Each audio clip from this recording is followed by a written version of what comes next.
Alright, so we got the 268 spoilers, and Sukuna is defeated. Not only that, he dies. Yeah, Sukuna is killed by Yuji in this chapter, and Megumi is saved. That's pretty much what the first part of this chapter is about, but then it abruptly goes into this slice of life sequence between the main trio. And the ending is touching on the fate of Yuta / Gojo. So yeah, this is going to be maybe a polarizing chapter, but let's get into it. So the chapter begins with Sukuna talking to Megumi's soul. He says, "How dare you try to live on? You let your body be taken by me. You killed your own sister, and you even rejected a hand that was offered to you. Give up. You can no longer live a proper life. Just stay quiet and let me handle the rest." Megumi talks back to fading embers of Sukuna, and he says, "Why are you so desperate? There's still the one Sukuna finger left. If the way of becoming a cursed object is predetermined, then if you're peeled off by Itadori, you'll die here. And resonance isn't all good for you too. If your 19 fingers disappear, the last one won't be able to connect your soul from the efforts. I'm honestly relieved to know that even you are afraid of dying. I never intended to live a proper life from the start. It's a given, but there's so many more people other than yourself in the world. I think I'll try to live for someone else one more time." So this is picking up from the end of the previous chapter where Yuji hit Sukuna with a black flash inside of his own freaking domain expansion, which I think that's the first time we've ever seen that. Maybe the first time it's ever happened.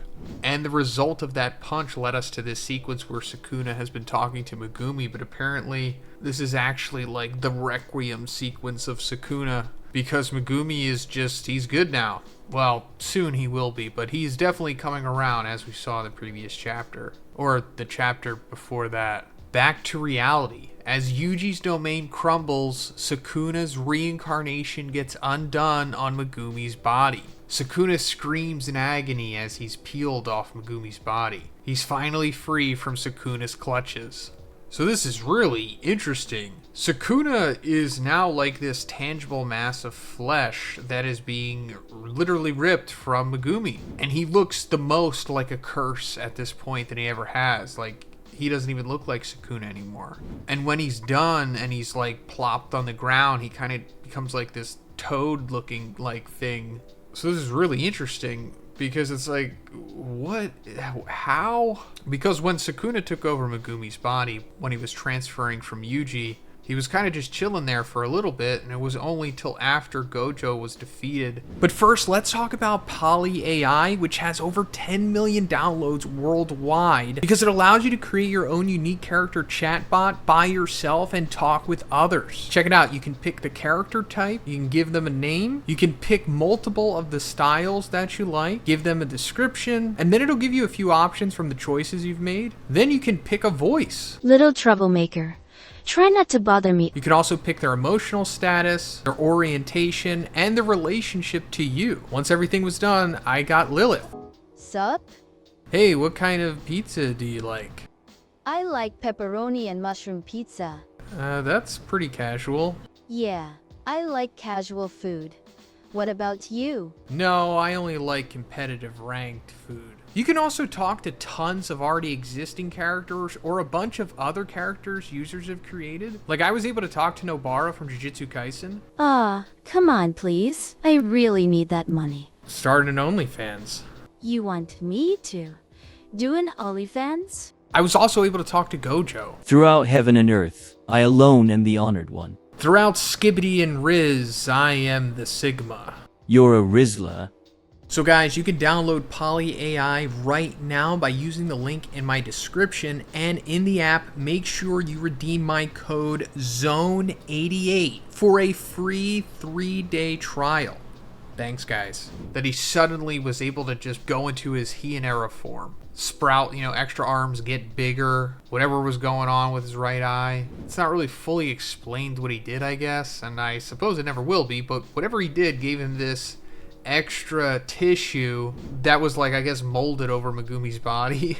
And now it's being pulled off, and I guess that was like his lifeline, because Yuji looks down on the residual of Sukuna and he says, "What do you do, Sukuna? And we get a flashback to when Yuji asks Sukuna to release Fushiguro and return back to him, and Yuji will spare Sukuna's life. Yuji says, Sukuna, you're me. So we're getting like Yuji's follow-up sequence to him defeating Mahito here, since he told him like, I'm you. And he was walking down Mahito, who was scared, but in this sequence, Yuji says, Sukuna, you're me, as he's standing over this little blob of Sukuna flesh with an eyeball and a mouth. And he picks up the residuals and he tells Sukuna, born bearing a curse without even knowing it. What kind of monster that we would have become was a matter of chance. But if I had my grandpa, Sukuna, let's try one more time. Not to curse someone, but to live with someone. Even if no one accepts you, I alone can live on with you. Sukuna is enraged at Yuji's consoling words, and he says, I'll commend you for playing the fool to this extent, Yuji Itadori.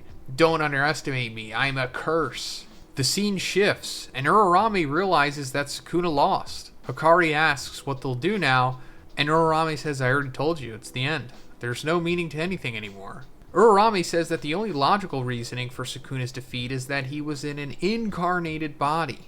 You were all just lucky. You were saved by being born 1,000 years too late.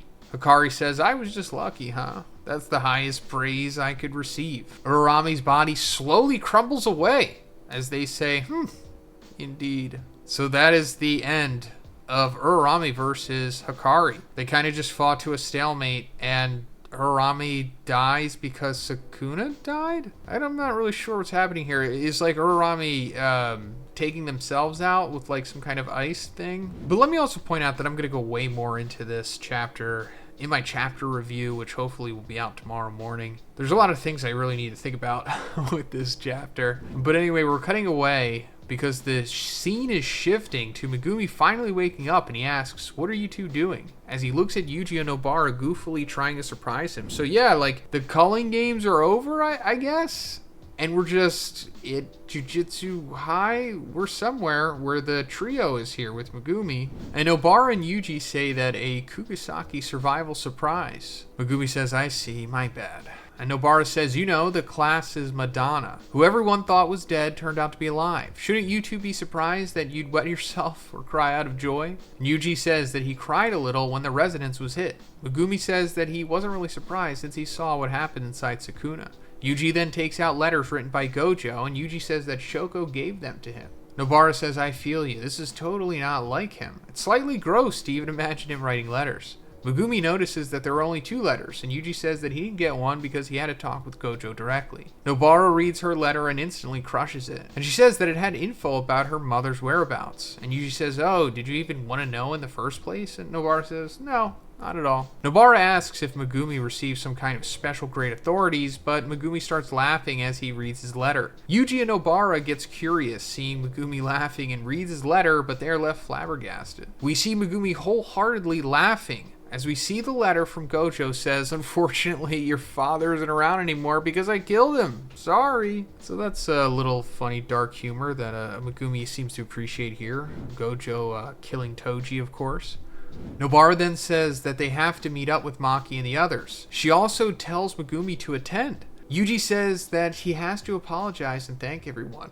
Megumi is confused. So Yuji tells him that it's about Yuta. Yuji says that they gotta save Yuta's life. And we see Maki, Toge, Panda, Kusakabe, Miwa, and Momo. Someone screams. Maybe Maki. Yuta, you darn B-word. Megumi wordly asks if this is what saving Yuta should sound like, lol. And the editor's comment at the end is, Akotsu alright? 3 more chapters until the finale. So that's quite the shift there. This chapter is very tonally all over the place. But Kusakabe is alive. So yeah, he survived getting dismantled, was it? Yeah, I think he got hit with a dismantle by Sukuna. And then Miwa, Momo, they're there, kind of like they always were. Panda's fine, and Maki's fine as well, so good for them. And we're seeing that it has something to do with Yuta's life. This is being teased here, so we're going to find out in the next chapter if Yuta is alive or not. I'm assuming he is. It ultimately just comes down to if he is going to continue to exist in Gojo's body for the rest of his life, which is weird, or something happened and he has his body back, which realistically could happen. I mean, Rika, like I said in the previous review, could do something. Or, you know, some kind of binding vows could be made. I mean, it's more likely that Yuta is going to survive than Gojo. But getting them both, that would be pretty incredible. Like, somehow both of them come back to life, you know? But, you know, probably not. I wouldn't get my hopes up on that. But yeah, 3 more chapters, and the story is over, which is bittersweet. But yeah, like I said, I'll go way more into this chapter in tomorrow's review. So if you haven't already, please subscribe. And if you liked the video, please give it a like as well. Have a great day, and I'll see you in the next one.